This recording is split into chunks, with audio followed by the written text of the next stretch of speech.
চট্টগ্রামের নিহত আইনজীবী আলিফের জানাজার নামাজ শেষে নগরের টাইগার পাস মোড়ে সুখ ও সম্প্রীতির সমাবেশ অনুষ্ঠিত হয়েছে, যেখানে উপস্থিত ছাত্র জনতাকে ইসকন জঙ্গি স্বৈরাচারের সঙ্গী সহ নানা স্লোগান দিতে দেখা যায়। সমাবেশে উপস্থিত ছিলেন বৈষম্য বিরোধী ছাত্র আন্দোলনের কেন্দ্রীয় সমন্বয়ক হাসনাত আবদুল্লাহ, সার্জিস আলম, রাসেল আহমেদ ও খান তালাত মাহমুদ রাফি সহ অন্যান্যরা।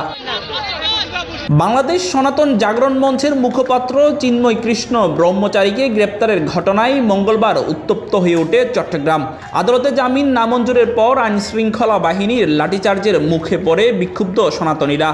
এরপর আদালতের অদূরে সংঘর্ষে প্রাণ যায় আইনজীবী সাইফুল ইসলাম আলিফের। তার মৃত্যুর খবরে মুহূর্তে দেশজুড়ে উত্তাপ ছড়িয়ে পড়ে। বুধবার সমন্বয়করা জানান, বাংলাদেশে কোনো উগ্রবাদী সন্ত্রাসী সংগঠনের ঠাঁই হবে না, কেউ মাথাচাড়া দিয়ে উঠতে পারবে না। তারা 15 দিনের মধ্যে ইসকনকে নিষিদ্ধকরণের দাবি জানান। নিহত আইনজীবী আলিফের হত্যার সাথে জড়িতদের দ্রুত আইনের আওতায় এনে বিচারের দাবিও জানান তারা। আব্দুর রহমান ইমন, নিউজ নাও 24, চট্টগ্রাম।